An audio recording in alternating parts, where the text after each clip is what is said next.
Sancta Capital, we're a special situations investor. We invest across the capital structure. We're exclusively focused on the Middle East region, and particularly on the GCC. And we, follow a very value investing and disciplined investment strategy that emphasizes capital preservation. And, we construct our portfolio of high conviction ideas that we believe can, outperform in environments like this and help us compound and create value in the long term. So let's talk about where you're finding value and creating value long term. As you know, we have seen significant volatility for global risk assets. Of course, we've seen the IMF and World Bank downgrades for the region. We've seen markets really trying to price the risk as a result of what we're seeing out of the United States. President Trump's trade and tariff war clearly impacting sentiment. And at the same time, for our region in particular, we're seeing oil prices drift down to around $60 a barrel. So as you assess these opportunities, what doors does that open for you? And what are the most compelling dislocations that you're seeing in the MENA region right now as a result? Great question. Thanks, Dan.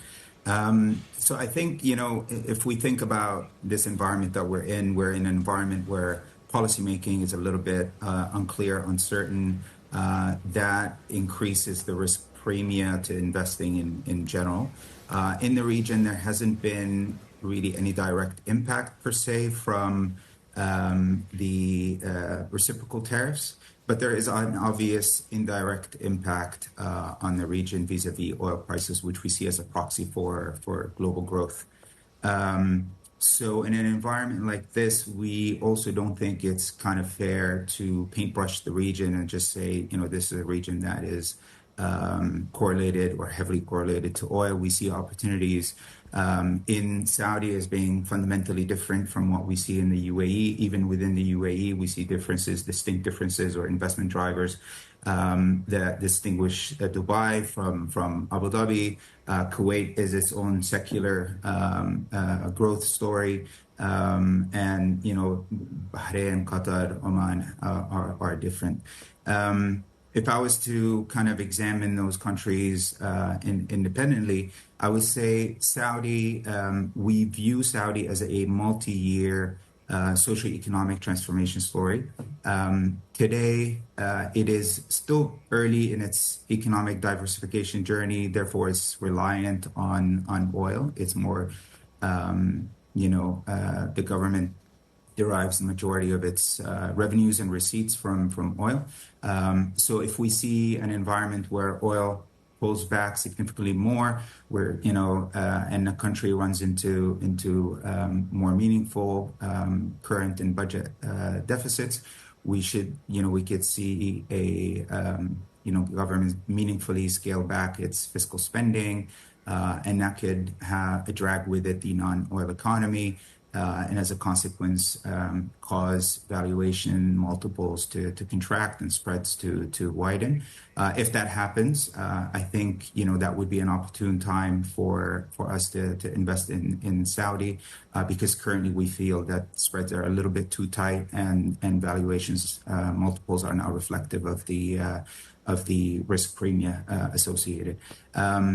If I was to look at the UAE, as I mentioned, there is, distinct drivers between Abu Dhabi and Dubai. Dubai has seen, a very strong 4-year rally almost that has seen a lot of foreign capital inflows into the country, into the emirate. It's significantly much more advanced when it comes to diversification. It's got no direct exposure to oil.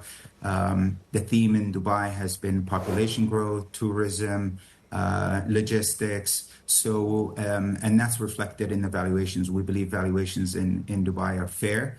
And that could potentially leave it exposed if there is a global recession just on account of its interconnectedness. Abu Dhabi saw a very strong rally post the pandemic, but has really kind of been unloved or fallen out of favor the last few years. So valuations are fundamentally more compelling there. And if we see a pullback, it could be, let's say, a stock picker's haven. And the Emirate generally has performed well in recessionary environments just on account of its robust sovereign wealth that really underpins the performance of the market and valuations there. Kuwait we view Kuwait as being just in a bucket of its own today. The country's embarking on what we see as a multi-year secular growth story.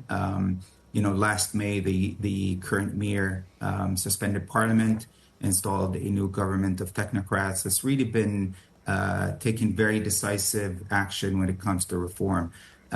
Traditionally, Kuwait has been an exporter of capital. Now we're seeing, with policy a little bit more streamlined, we're seeing inward investment and fiscal spending. There is major pent-up demand for infrastructure. We're seeing that come by way of project awards for power, road infrastructure in the country. Kuwait is the only country in the region that doesn't have a mortgage lending framework, and there's a real shortage of housing and affordability issues in Kuwait. So the government's taken action there to reform housing, entice private investment in real estate, and address the housing crisis by increasing mortgage penetration. Those themes, we see the banks there as being direct beneficiary of that.